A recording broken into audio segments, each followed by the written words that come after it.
Hello, welcome to today's immigration tidbit. Okay, well, first, sorry, light's coming through. First, I would need to know how it is you know that the marriage is fraudulent. Okay, a lot of times, a lot of times when people say this, it's because it's their partner who, they got their green card after 3 years of being petitioned and left the day after. So there has to be some realistic facts as to what is considered to be marriage fraud. Now, marriage fraud, for all intents purposes, is when somebody gets married to get the green card only and they don't really love the person.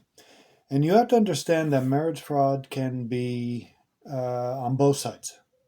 There's actual federal prosecutions for U.S. citizens who commit marriage fraud. And then, of course, on the immigrant side, they can be put in deportation proceedings. And if it is adjudicated that they committed marriage fraud, then they would be barred for the rest of their lives from any immigration benefits. I mean, I've had people come into my office 20 years after the fact and they've got three kids and they clearly love the spouse and so forth, and the second marriage, no way that was marriage fraud, but they're not allowed to do anything for immigration purposes once they have been adjudicated to have committed the marriage fraud. Now, this is another video for another time, but there are ways around that, and there are ways that I can use to try to fix that.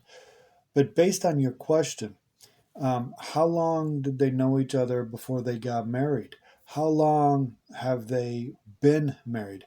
Do they have any joint documents or joint accounts? Do they have kids?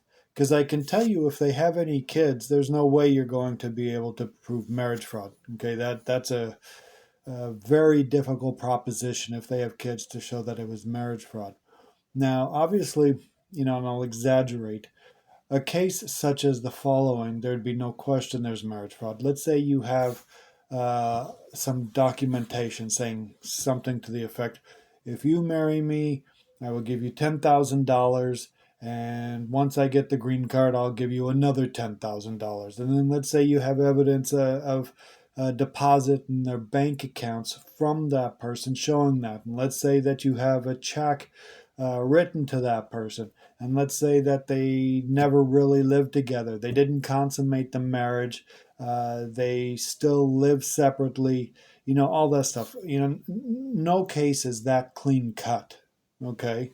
But that would be on one extreme how you can show that there's marriage fraud. Now, assuming that you're able to show that, of course, you would make a report to ICE, and ICE, the deportation unit, would then decide whether or not to go after this person, whether or not to put them in removal proceedings, and whether or not to prosecute them. Note that you can't have an adjudication by ICE that marriage fraud has been committed. You can have them begin the process, you can have them put the person in removal proceedings, but ultimately it will be the immigration judge that will decide whether or not marriage fraud has been committed. Okay. But if you truly know someone who has done this, then ICE is where it begins, and then they decide whether or not to move forward. So, given that, you also have to be careful, because I don't know, the person who wrote this, I don't know what relation you have to the person who's committed marriage fraud and so forth.